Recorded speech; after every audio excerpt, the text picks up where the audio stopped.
rumah. Buat gereja YouTube. Sebelum memulai video ini, saudara tolong bantu klik tombol subscribe ya, dan klik tombol loncengnya agar ketika video muncul akan terupdate. Dukung channel ini untuk 1 juta subscribe dan terus memuliakan nama Tuhan Yesus di media sosial, khususnya YouTube. Dan jangan lupa juga bagikan video ini ke grup WhatsApp dan grup Facebook, biar banyak jiwa lagi dimenangkan dan diberkati.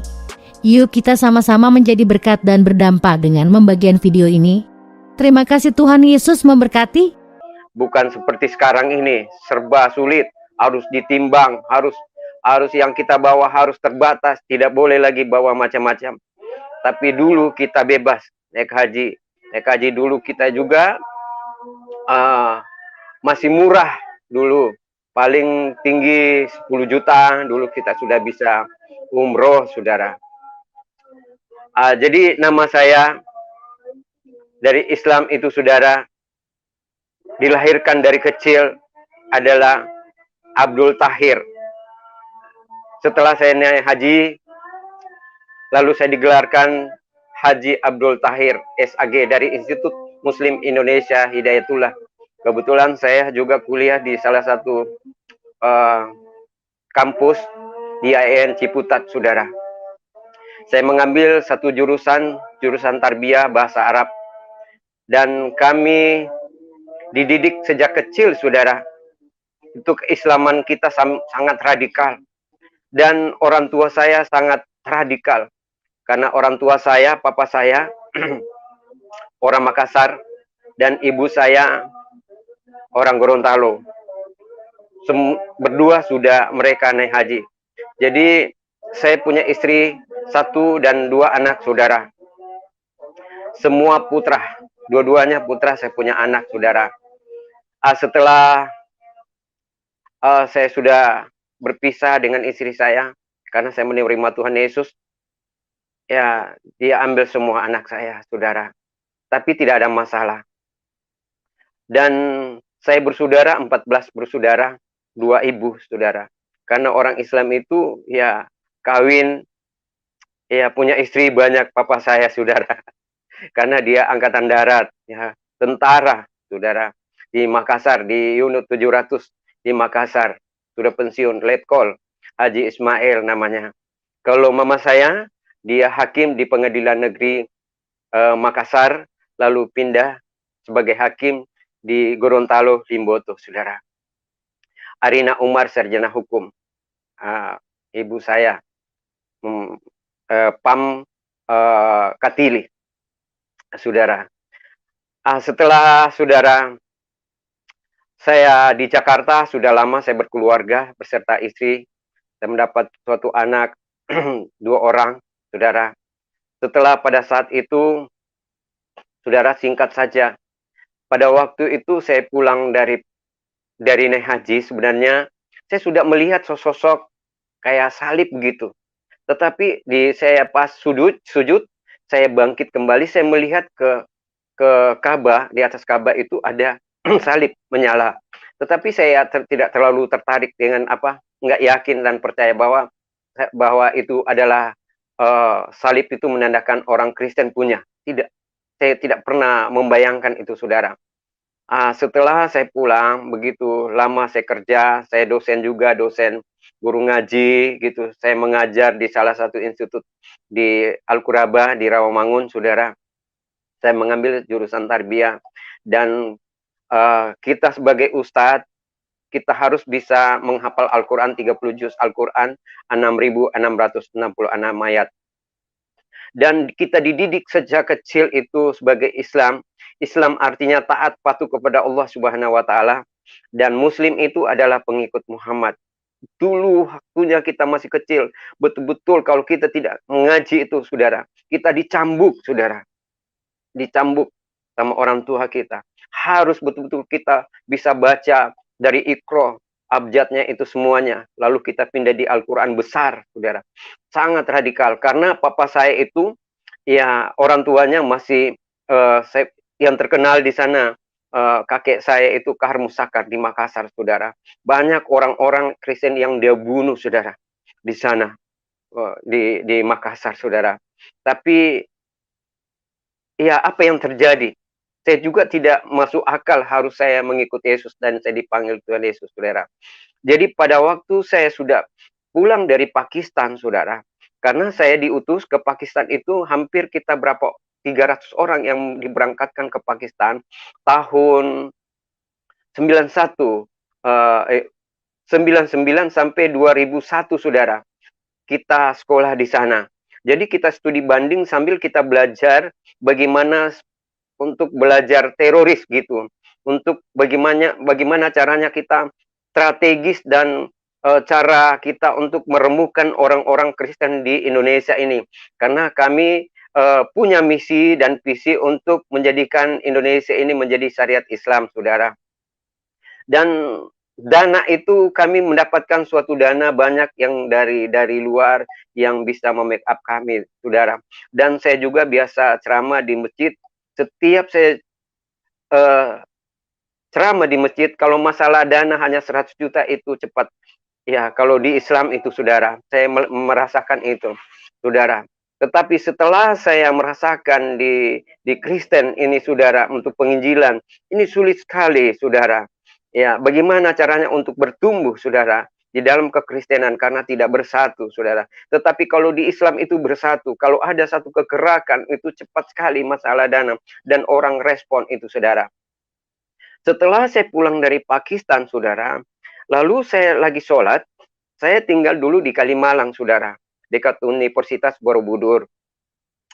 Jadi setelah saya pulang dari Pakistan, saya sementara duduk sholat, tiba-tiba saya lagi zikir, ya, lagi berdoa, ya, kita sholat, ya, kita ruku, ya.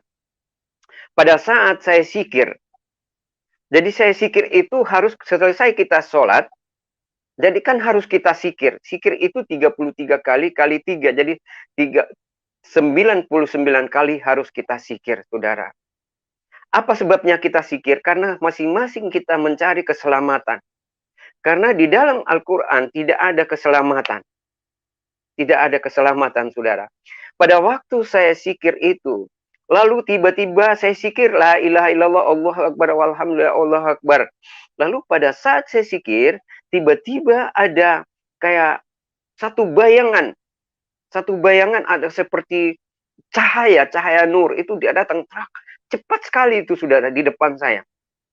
Saya melihat dan pada saat itu seperti saya tidak bisa sadar, seperti mati suri, saudara. Dia langsung dan ada suara berkata, akulah jalan kebenaran dan hidup, tak seorang pun yang datang kepada Bapa tanpa melalui aku. Saya tidak mengerti dengan bahasa itu karena saya tidak pernah membuka Alkitab. Karena kami itu sebagai Islam itu tidak bisa kita memegang pun Alkitab itu haram. Ya. Jadi banyak yang diharamkan di dalam Islam itu. Memegang, jangankan dibilang kita memakan barang haram dan sebagainya. Ya, Alkitab saja tidak boleh kita memegang, saudara. Tapi apa yang terjadi? Kenapa? Karena pikiran saya kok ada suara seperti itu? Akulah jalan kebenaran. Saya belum tahu di mana ayatnya, terdapatnya di mana. Tetapi ada suara, tapi suara itu cepat sekali seperti kilat, saudara. Tetapi perasaan itu lama. Itu kayak tidak sadar. Ya, saudara. Padahal ini duduk di antara dua sujud, saudara. Duduk lagi zikir. Ya. Bukan keadaan tidur atau mimpi, tidak. Jadi di situ saya bingung, kok apa yang terjadi itu. Lalu saya tanya istri saya pada waktu itu. Setelah pagi itu saya tanya, habis saya sholat, karena saya mau lanjutkan sholat itu. Saya nggak bisa lagi, karena seperti ada terngiang-nya di dalam jiwa dan pikiran saya yang menghantui dan membayangi dengan wajah manusia itu seperti ada cahaya. Tetapi cahaya itu ada seperti wajah manusia yang ada di kepalanya itu kawat turis, saudara. Dan suara itu seperti cepat, seperti kilat, saudara. Dia berkata, akulah jalan kebenaran dan hidup, tak seorang pun yang datang kepada Bapa tanpa melalui aku. Lalu saya istighfar, astagfirullahaladzim wa tubu ilaik. Ampuni aku Tuhan kalau ada kesalahan. Dan dosaku Tuhan.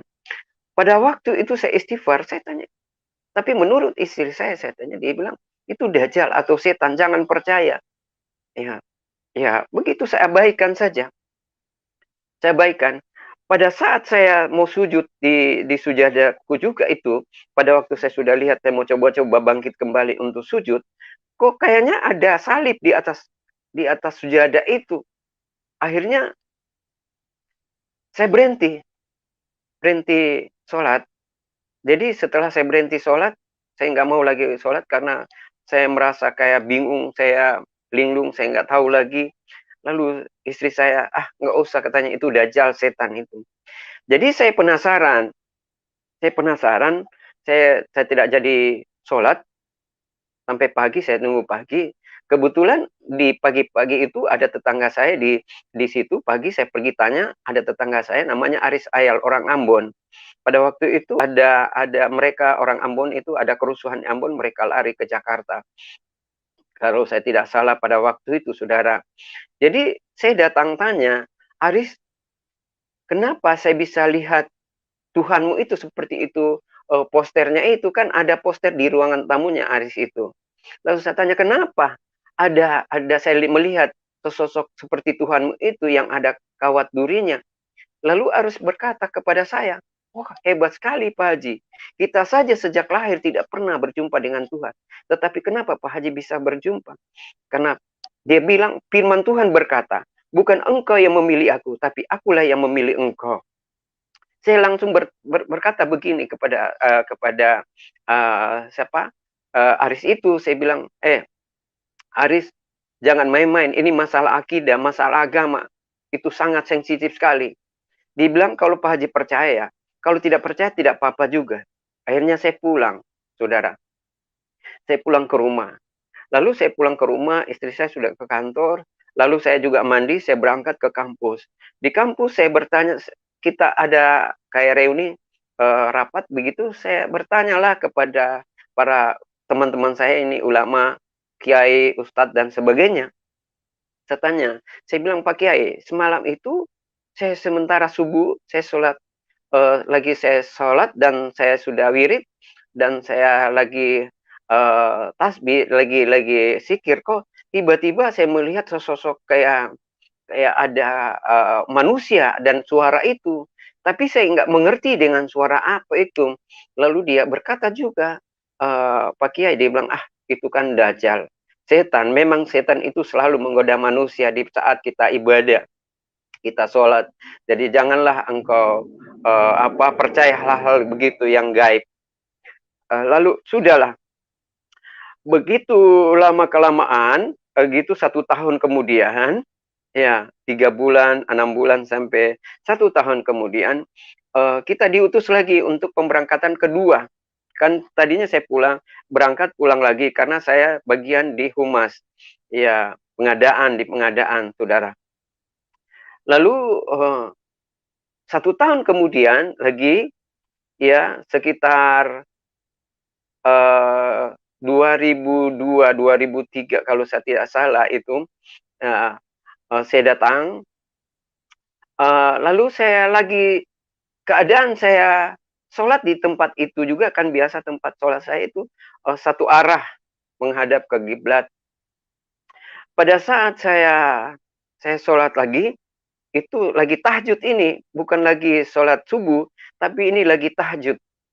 Ya, lagi tahajud, tiba-tiba ada lagi datang suara, tapi tinggal suara. Dia berkata, jangan engkau khawatir, aku akan menyertaimu dan aku akan menyediakan bagimu tempat di surga, katanya. Lalu menghilang. Ya, itu suara itu, saudara. Saya istighfar lagi, kok apa itu? Ya, astagfirullahaladzim wa tubu ilaih, Tuhan ampuni aku. Apakah itu opo-opo atau guna-guna dari orang? Apa salahku? Karena apa? Saudara, karena saya berpikir bahwa tidak mungkinlah harus dengan roh-roh yang demikian, harus yang bisa menembus daripada iman saya. Karena saya ini guru ngaji.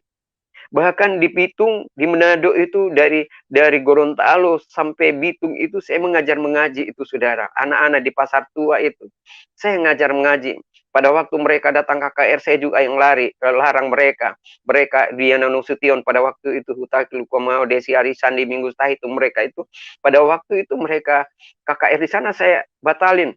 Pada waktu kan saya basis saya di sana, saudara, di Bitung, di Manado itu, saudara.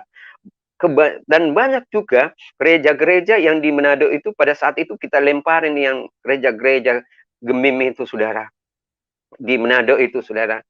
Akhirnya dulu saya masih menjalankan tugas saya sebagai dulu saya ikut tablit, jemaat tablit, saudara. Itu sangat kita radikal, saudara. Lalu saya sementara begitu ada suara, lalu begitu ada suara, pening, langsung pening. Tak, saya punya kepala.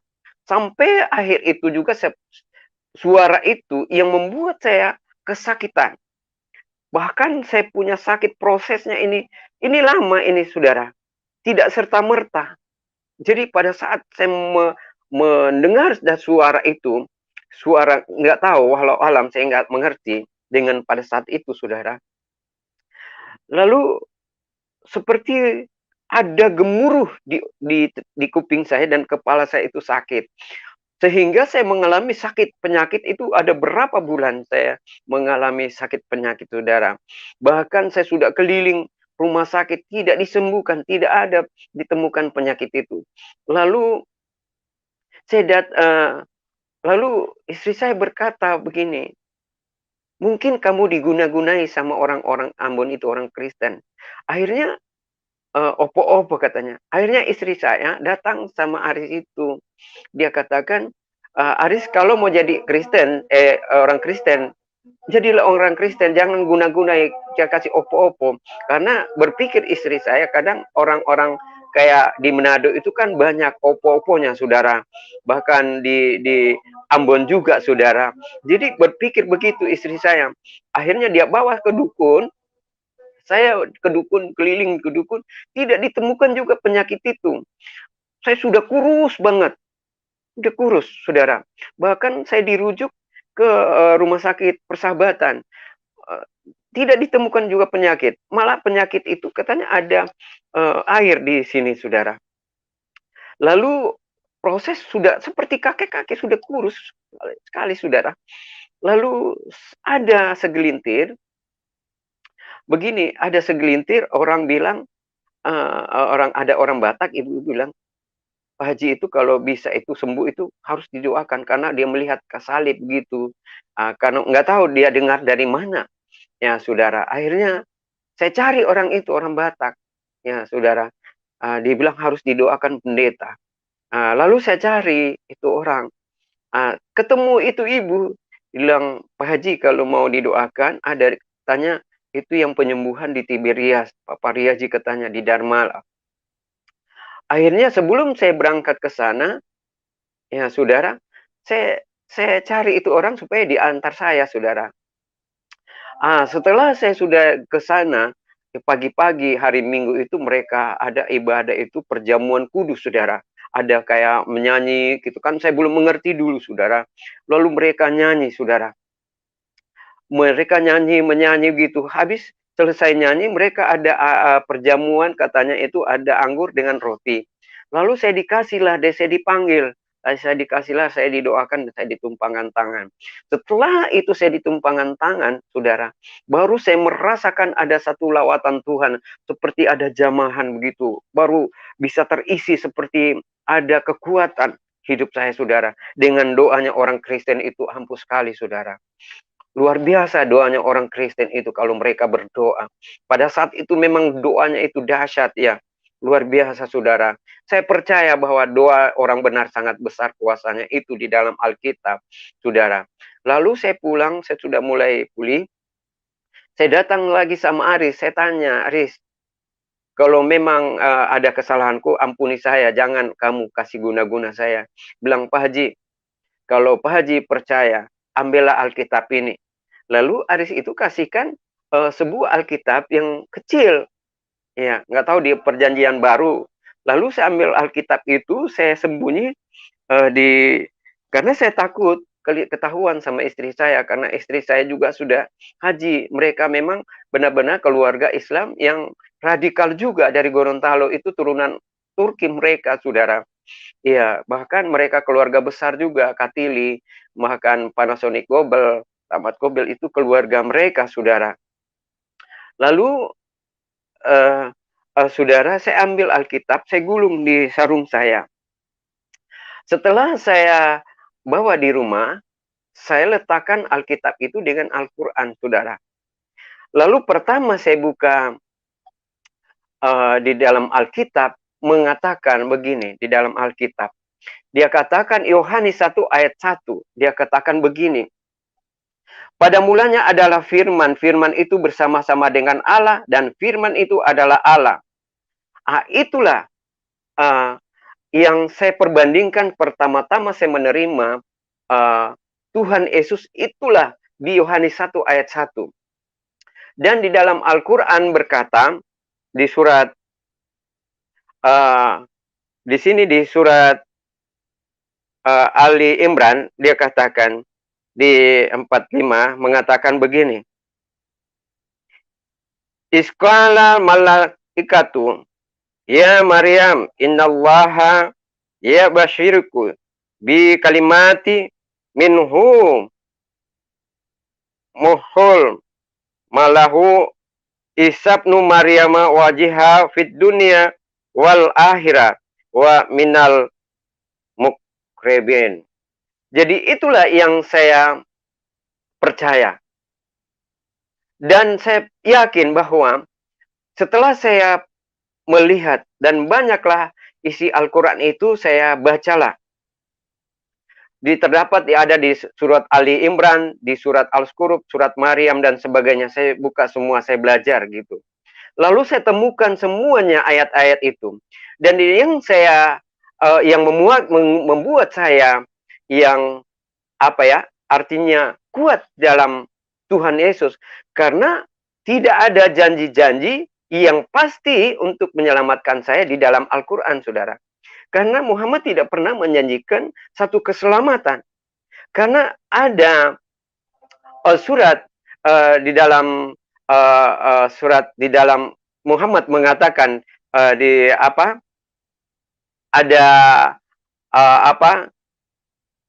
mengatakan Allahumma salli ala Sayyidina Muhammad wa ala ali Sayyidina Muhammad, itu salawat Nabi, mengatakan Allahumma salli ala Sayyidina Muhammad wa ala ali Sayyidina Muhammad kama berkata Sayyidina Ibrahim.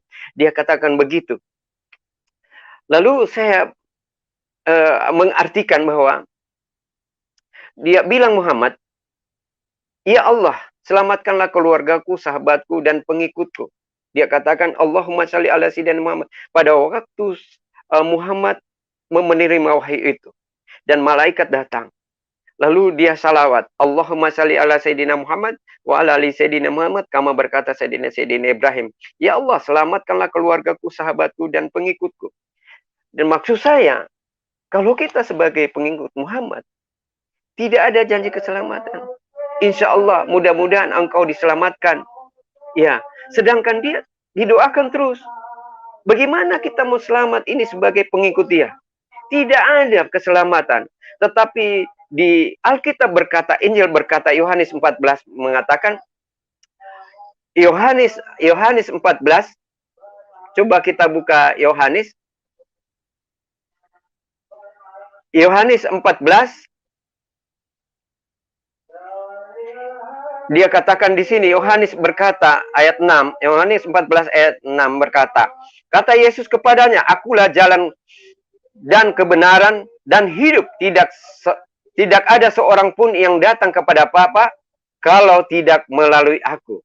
Jadi itulah ihdinas siratal mustaqim yang sesungguhnya. Dia katakan begini. Di sini yang dikatakan di ayat Yohanes 14 ayat 6 berkata, akulah jalan kebenaran dan hidup. Tak seorang pun yang datang kepada Bapa tanpa melalui aku. Saya belajar di sana, Pak, saudara. Terdapat di dalam Al-Fatihah. Dia katakan di Al-Fatihah, Auzubillahi minasyaitonirrajim, Bismillahirrahmanirrahim. Alhamdulillahirabbil alamin arrahmanirrahim maliki yaumiddin. Iyyaka na'budu wa iyyaka nasta'in ihdinas siratal mustaqim. siratal ladzina an'amta 'alaihim ghairil maghdubi 'alaihim waladdallin. Amin. Ihdinas siratal mustaqim itu dia katakan, tunjukkanlah jalan yang lurus dan jalan yang benar, saudara. Jadi disitulah petunjuk, tetapi belum tentu itu jalan yang lurus. Tetapi Yesus berkata, akulah jalan kebenaran dan hidup. Tak seorang pun yang datang kepada Bapa tanpa melalui aku. Itulah sesungguhnya jalan kebenaran. Karena di bawah kolong langit ini hanya Yesus yang sanggup mengatakan demikian. Yang berani melakukan di dalam, yang menyatakan bahwa dia adalah jalan kebenaran dan hidup. Jadi di dalam Al-Quran tidak ada menyajikan untuk keselamatan, saudara. Iya, saudara. Dan pertama-tama ayat yang diberikan Muhammad kepada Jibril, dia katakan, Iqra bismillah mahalak, bacalah Muhammad. Lalu Muhammad berkata, ya Allah, aku tidak bisa membaca dan menulis. Aku seorang buta huruf. Aku seorang orang miskin. Bagaimana kita mau jadi pengikut dia, sementara dia buta huruf, tidak tahu apa-apa. Ya, tidak tahu apa-apa. Pemimpin itu harus cerdas dan pandai, dia sebagai panutan. Ya, sementara dia tidak ada janji-janji untuk kita diberkati, tidak ada janji untuk diberkati, tidak ada. Sedangkan dia miskin.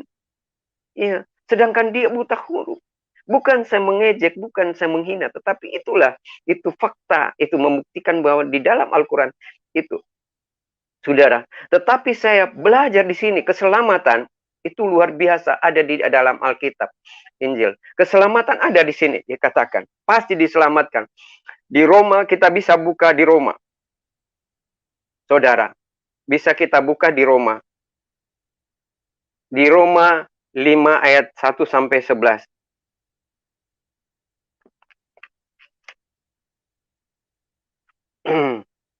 Coba kita buka di Roma.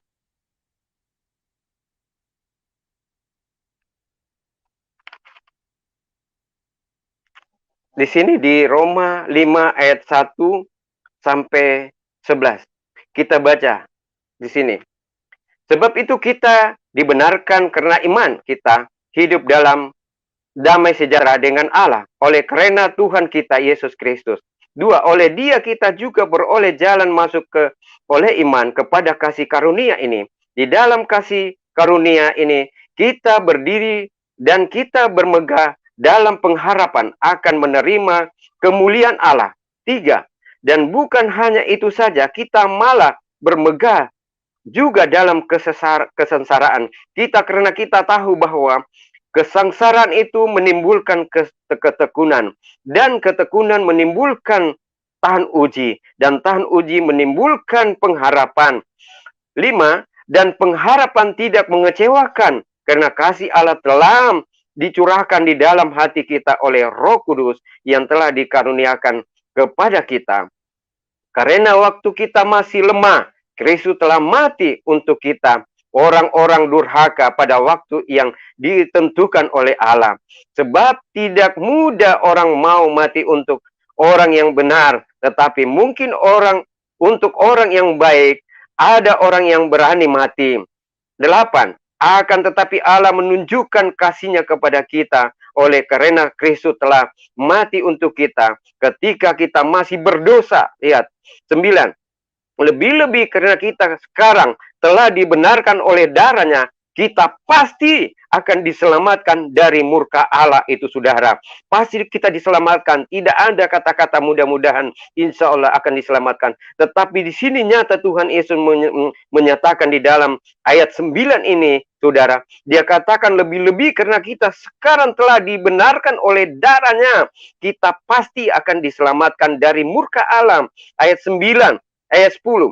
Sebab jikalau kita ketika masih seteru diperdamaikan dengan Allah oleh kematian anaknya, lebih-lebih kita yang sekarang telah diperdamaikan pasti akan diselamatkan oleh hidupnya. Dan bukan hanya itu saja, kita malah bermegah dalam Allah oleh Yesus Kristus Tuhan kita. Sebab oleh Dia kita telah menerima perdamaian itu sendiri, saudara. Itu luar biasa. Ini janji Tuhan yang luar biasa, yang pasti tidak ada kata-kata mudah-mudahan. Jadi disitulah saya Saya yang menguatkan itu, saudara. Saya masuk Kristen bukan saya dipengaruhi, bukan saya diinjili, saudara, tidak. Tetapi anugerah kasih Tuhan yang mencurahkan semuanya kepada saya. Sehingga saya yakin dan percaya dan saya beriman bahwa banyak orang berkata, saudara, Pak Tahir ini sudah gila, Pak Tahir ini sudah murtad, ini sudah mereka itu, Pak Tahir ini sudah apa? Sudah kafir. Saya katakan, di mana letak kekafiran orang-orang Kristen? Tunjukkan di mana ayatnya, di mana. Walaupun dia katakan ya ayyuhallazina amanu kutiba lalasin, walaupun ya allazina min qablikum lalakum dinukum waliyadim. Saya katakan agamamu agamamu, agamaku agamaku. Tetap saya pertahankan, saudara. Walaupun mereka mengatakan aku sudah gila, murtad dan kafir, saudara. Saya murtad, saudara, dari Islam menjadi Kristen, saudara. Bukan karena saya pindah agama, karena saya meninggalkan agama, tidak. Saya pindah, saya hanya hijrah, artinya pindah. Tetap saya beragama mengikut Yesus Kristus sebagai juru selamat saya. Karena saya percaya bahwa keselamatan di bawah kolong langit ini hanya Yesus saja yang bisa menyelamatkan dunia maupun akhirat. Dia katakan di sini, saudara, di dalam Al-Quran, dia katakan di sana di surat Ali Imran berkata di 45 berkata, dia katakan, ingatlah ketika malaikat berkata, hai Maryam, sesungguhnya Allah memberi kabar gembira kepada engkau dengan perkataan perintah dari Allah, namanya Al-Masih, Isa putra Maryam, seorang yang terkemuka di dunia maupun di akhirat, dan salah seorang daripada orang-orang yang dekat kepada Allah Subhanahu wa taala. Dia adalah Allah. Dia adalah Tuhan yang datang ke dunia ini menjadi manusia. Dia mau rela datang ke dunia ini, disalibkan, disiksa, dibunuh untuk kita, saudara. Saya percaya itu semuanya. Bukan artinya saya murtad untuk meninggalkan agama, tidak. Tetap saya yakin, tetapi saya mencari kebenaran dan keselamatan ini. Ternyata keselamatan dan kebenaran adalah Yesus itu sendiri. Karena Yohanes 14 ayat 6 berkata, akulah jalan kebenaran dan hidup, tak seorang pun yang datang kepada Bapa tanpa melalui aku. Dan Yohanes 1 ayat 1 berkata, pada mulanya adalah firman, firman itu bersama-sama Allah, tetapi Allah itu sendiri, saudara. Saya yakin dan percaya itu, saudara, bahwa sesungguhnya hanya satu jalan yang kita harus diberikan, kekuatan, kesehatan hanya dari Tuhan, saudara. Saya banyak belajar di dalam Islam, tetapi terlalu banyak ya yang menceritakan ilmu-ilmu gaib di situ. Banyaklah kalau kita mau bercerita, tapi saya mau benar-benar melakukan firman Tuhan. Saya tidak mau menghina, saya tidak mau artinya menyudutkan agama saya. Saya sebagai, karena firman Tuhan berkata, kamu tidak dipandang beragama kalau tidak kamu menegakkan Taurat, Injil, dan Zabur, saudara. Jadi saya lakukan, saya pindah agama atau saya hijrah itu untuk mencari kebenaran dan keselamatan itu sendiri, saudara. Jadi pada waktu itu, saudara, setelah saya menerima Tuhan Yesus, saya mulai disembuhkan, saudara. Saya mulai ke gereja, saya mau belajar, sampai saya menerima. Akhirnya istri saya menolak saya. Dia laporlah saya ke kampus, ke sekolah, supaya saya dipecat. Bahkan saya sebagai guru ngaji, saudara, saya dipecat juga. Mereka tidak percaya lagi. Saya dipecat dari sekolah di kampus saya di Al-Quraba, saudara. Sampai berapa tahun itu gaji saya tidak dibayarkan, saudara. Tetapi saya terima, tetap saya jalanin. Akhirnya istri saya marah, dia lapor saya sama keluarganya. Lalu keluarganya panggil saya, tapi dia berikan begini komitmen kepada saya. Kalau Pak Tahir mau masuk Kristen, harus ceraikan anak saya dan saudara saya. Keluarganya mereka menuntut istri saya supaya jangan saya menjadi istrinya lagi, saudara. Jadi saya merasa sedih sebenarnya. Tetapi apa boleh buat, saudara? Karena itu adalah anugerah Tuhan, panggilan Tuhan. Tetap saya lakukan itu, saudara. Jadi bukan kemauan saya. saudara.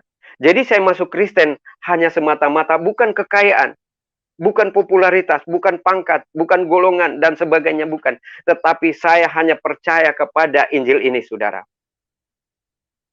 Di Roma 1 ayat 16 dan 17 berkata, Injil itu adalah kekuatan Allah.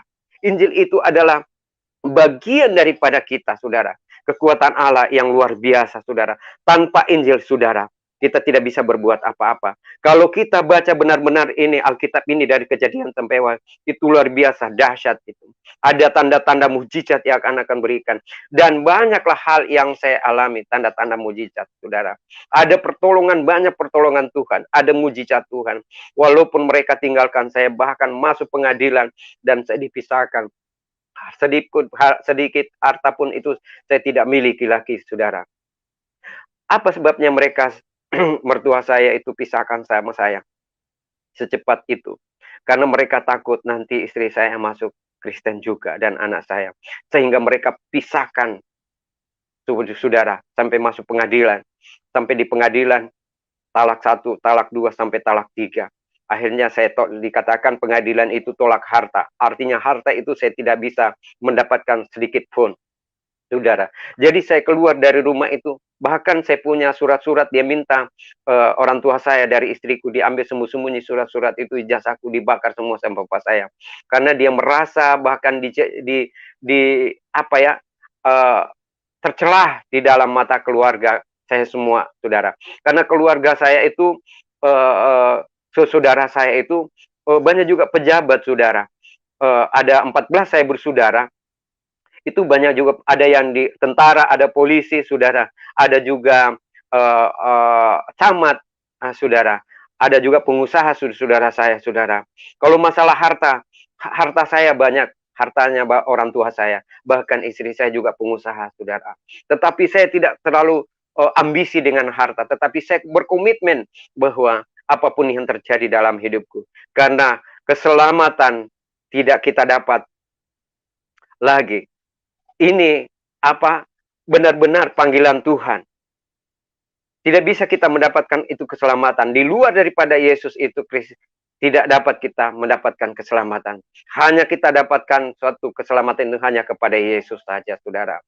Jadi, banyak orang beragama. Ya, di situ kita ditegaskan sebagai Islam harus kita berbuat baik. Ya, saudara, kita harus zakat, fitrah, dan sebagainya. Tetapi bukan itu yang bisa menyelamatkan kita. Bukan perbuatan baik kita. Tetapi iman kita percaya kepada Yesus. Kalau kita iman kepada Yesus, maka Yesus akan turun tangan menyelesaikan segalanya. Karena Yesus itu firman yang hidup. Ya, yang datang ke dunia ini. Yohanes 1 ayat 1, pada mulanya Isa bin Maryam adalah kalimatullah, kalimat Allah yang menjadi manusia, saudara. Jadi tidak main-main ini, saudara. Dia adalah terkemuka di dunia maupun di akhirat. Dia yang mengetahui datangnya kiamat, saudara. Ayatnya ada semua di dalam Al-Quran. Tetapi saya ingin masuk Kristen, saudara. Komitmen saya, apapun yang terjadi, saya pertaruhkan hidup kepada Tuhan. Bahwa apapun, Tuhan tidak mungkin dia mau biarkan saya untuk menderita selamanya. Tapi saya percaya bahwa Tuhan itu yang maha kuasa. Dia tahu, karena dia manusia 100%, dia 100% Allah. Yang datang ke dunia ini. Saudara, saya percaya bahwa pada mula-mulanya itu, saudara, saya membaca ayat itu. Di Yohanes 1 ayat 1.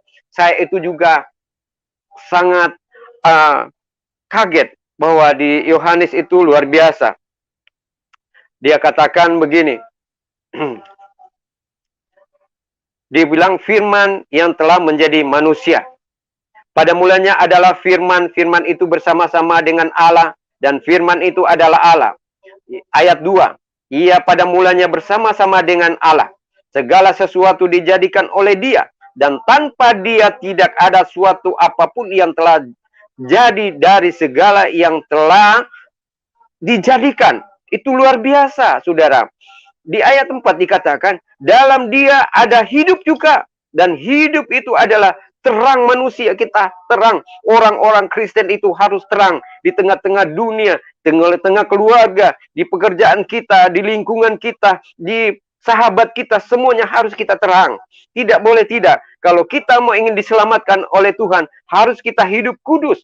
Dan harus kita terang di tengah-tengah. Jangan ada kebencian, ada akar pahit. Karena Yesus sudah menanggung dosa-dosa kita di atas kayu salib, saudara. Bahkan di dalam ayat 5 mengatakan begini, terang itu bercahaya. Itu cahaya yang saya lihat pada saat saya berdoa. Itu yang datang, itu cahaya nur, saudara. Kalau saudara percaya, kalau kita peka menerima Tuhan, itu ada cahaya, ada tanda-tanda mujizat, tanda-tanda kuasanya yang terjadi pada kita. Yang penting kita peka menerima Tuhan, suara Tuhan. Dia katakan di ayat 5 mengatakan, terang itu bercahaya di dalam kegelapan, dan kegelapan itu tidak menguasainya kita. Kegelapan bukan orang-orang kegelapan kita, saudara. Bukan orang-orang jahat. Orang-orang yang suka iri hati dan dengki itu. Oh, bukan, saudara. Kita orang-orang terang, bukan orang-orang di jalan, orang-orang yang fasik. Tuhan, itu luar biasa, saudara. Dan di dalam ayat 6 dikatakan, datanglah seorang ini diutus oleh Allah, namanya Yohanes. Ia datang sebagai saksi untuk memberikan kesaksian tentang terang itu, supaya oleh dia semua orang menjadi percaya. Kita harus percaya. Ada yang saksikan, walaupun orang mengatakan, oh itu bohong. Tetapi Yesus ini, Yohanes ini menyaksikan bahwa sesungguhnya ini kebenaran Tuhan dan keselamatan itu ada pada Yesus itu sendiri. Saudara, saya percaya bahwa sesungguhnya ayat apapun ayat di dalam Alkitab ini, semuanya itu lengkap. Kalau kita mau pingin kaya, saudara, justru itu saya rela apapun yang terjadi dalam hidupku, tetap saya ikut Tuhan Yesus. Sia-sia kita menjadi manusia kalau kita tidak percaya kepada Yesus. Bukan harta, bukan pangkat yang bisa menyelamatkan kita. Sekalipun banyak hartanya orang, banyak orang-orang di rumah sakit yang banyak uangnya, berkelimpahan hartanya, depositonya uangnya dan banyak, tetapi dia menderita di rumah sakit. Banyak uang, bubur pun juga dia mau makan, susah, sulit. Saudara, walaupun uangnya, tidak mungkin uangnya yang banyak dia bisa makan kunyah-kunyah itu, saudara. Tetapi yang kita kunyah-kunyah itu firman Tuhan. Iya, hidup ini bukan hanya dari roti saja, tetapi dari firman Tuhan yang bisa menyelamatkan kita, membahagiakan, ada damai sejahtera, saudara. Itu saya merasakan. Pada waktu itu, saudara, saya mau masuk Kristen. Ya, masih gontayangan juga saya, artinya mencari ke gereja, ke sana, kebenaran, keselamatan, dan sebagainya. Saya tidak serta-merta juga menjadi 100% orang Kristen, saudara. Pada waktu itu ada hamba Tuhan. Yang hamba Tuhan ini yang rendah hati juga. Yang terkaya di Indonesia, di Jakarta, saudara. Dia berkata begini kepada saya. Dulu saya masih, pokoknya sudah cerai, sudah morak-marik, saudara.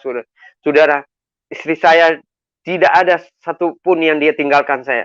Semua harta diambil, saudara. Tetapi itu saya rela untuk meninggalkan. Dipecat dari pekerjaan, saudara.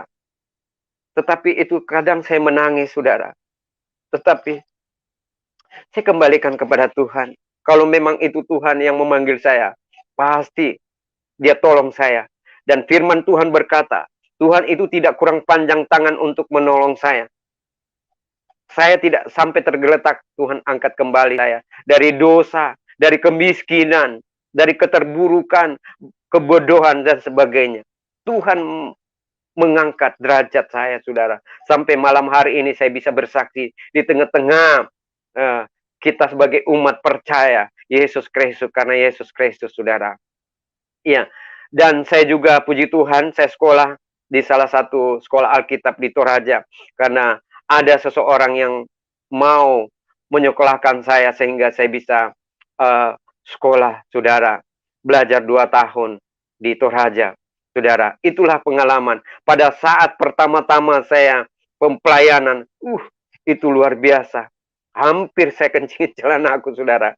Karena ketakutan. Saya masih belajar juga. Tetapi saat ini, saudara, saya sudah jadi penginjil luar biasa.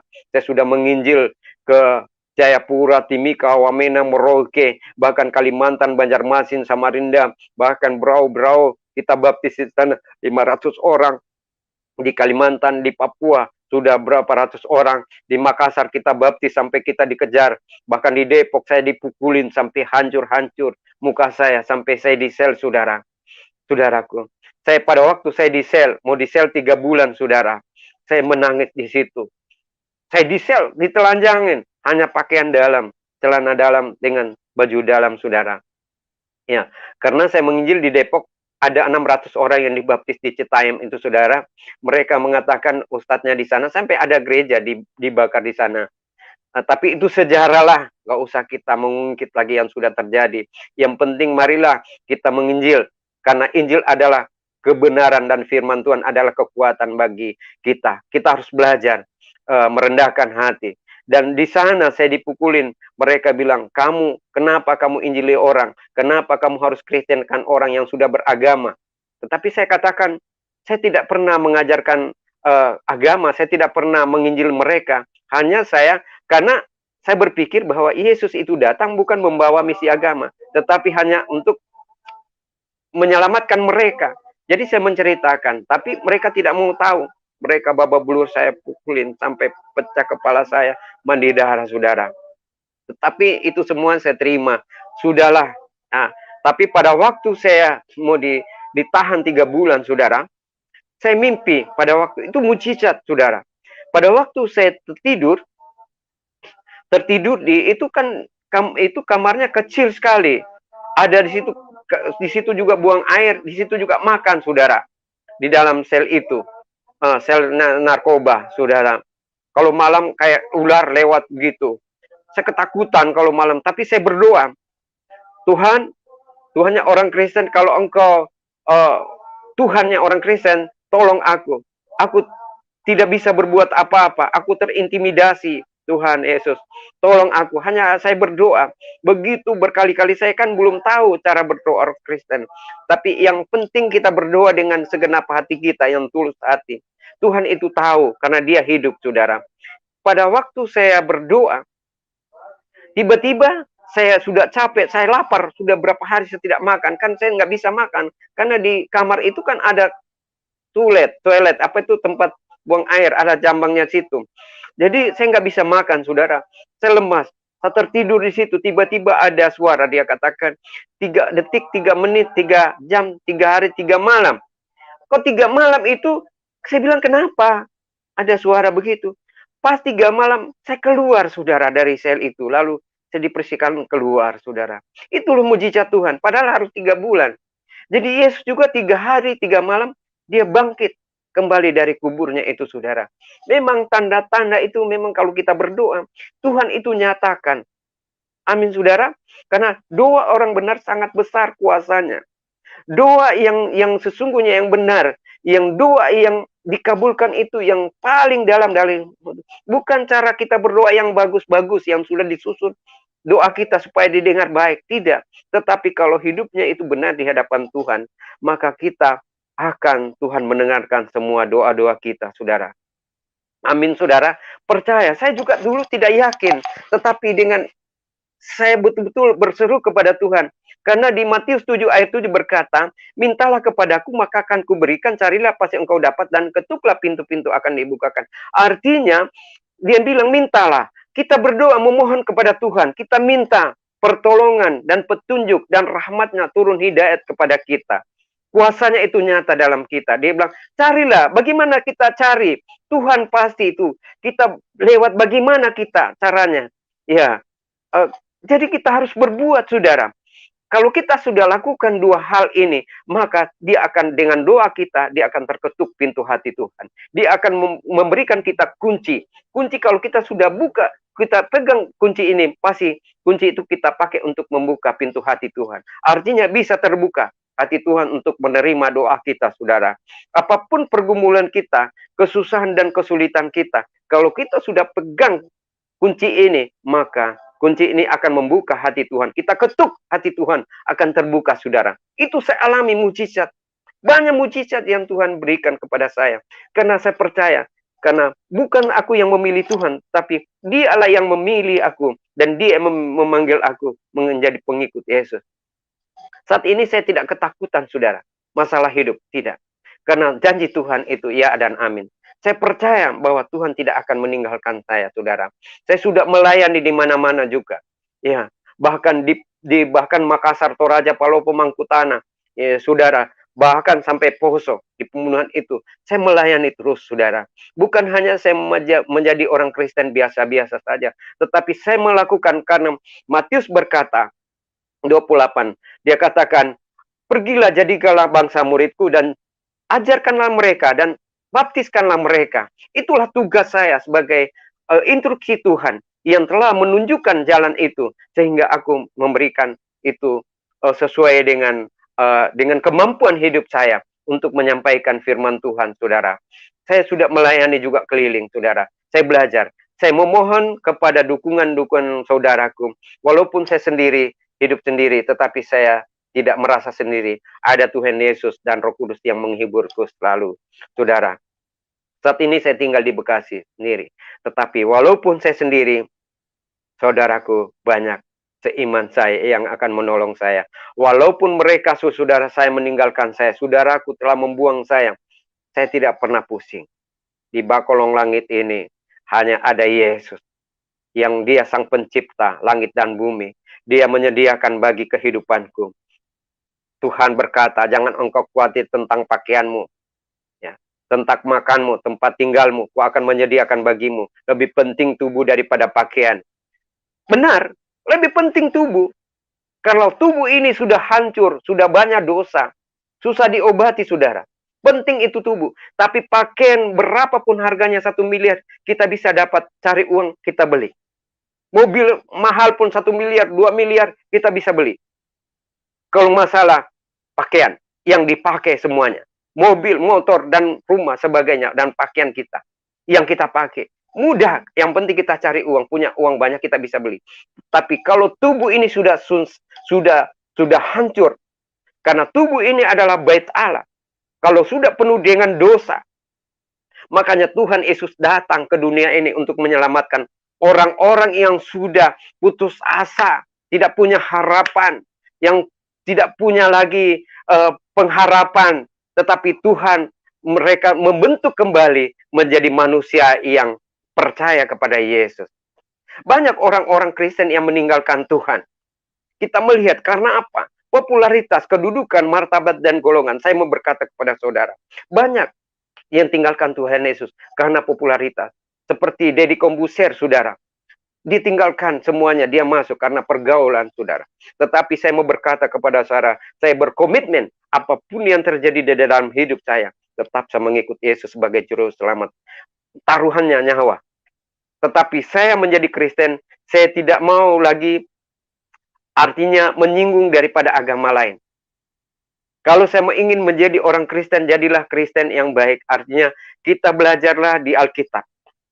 Nggak usah perbandingan-perbandingan sehingga kita bisa menyinggung perasaannya orang-orang dengan politik agama. Kita menghalalkan berbagai cara supaya kita mendapatkan uang banyak, harta banyak, kedudukan. Saya nggak mau. Di YouTube saja juga saya nggak mau sebenarnya, saudara. Karena di situ saya tidak mau mencari pelayanan pun juga, saya tidak pernah minta-minta, saudara. Tuhan menyediakan bagi saya. Saya tidak pernah minta-minta pelayanan, saudara. Tapi saya dipelihara oleh Tuhan. Karena janji Tuhan. Masa dia kasih telantar saya? Di sini di Bekasi saya hanya 2 orang Kristen. Orang Betawi semua ini. Di depan saya itu adalah musola. Tetapi saya menunjukkan kepada mereka kasih. Karena Yesus itu ada kasih.